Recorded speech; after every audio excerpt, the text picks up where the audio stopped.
संसदरे अर्थमंत्री निर्मला सीतारमण 2024 ପାଇଁ अंतरीण बजेट उपस्थापन करिसंती।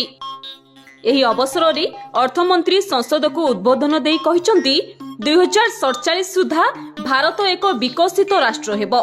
गत 10 वर्ष मध्यरे आमे समस्तंको पई गृह, प्रत्येक घर पई जल, समस्तंकर बैंक अकाउंट खोला जाईछि। अर्थमंत्री आहुरी मध्य सूचना देई कहिसंती डीबीटी जरिया रे प्रदान होईछि 34 लाख कोटी। गरीबीरु मुकुलिछंती 25 कोटी लोकमानंकु जनधन अकाउंट रे सीधासळख सहायता जोगाई दिया जाउछि। देशर 80 कोटी गरीब परिवार को राशन मिलुथिबा बेले पीएम कृषक सम्मान निधि योजना रे 11.8 कोटी चासी उपकृत हेउछंती।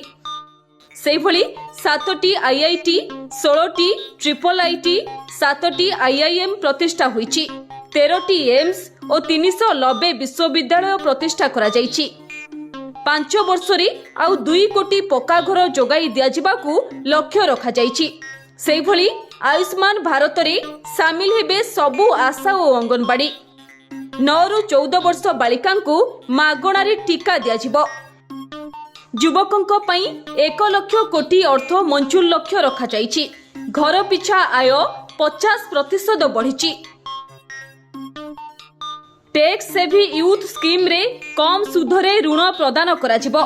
मध्यवित्तों पई आवास योजना हेबो। सेहिभली 1 कोटी घर को 300 यूनिट बिजुली मागणा मिलिबो। छोट सहर रे हेबो मेट्रो। पीएम ग्राम्य गृह योजना रे 2 कोटी घर तैयारी हेबो।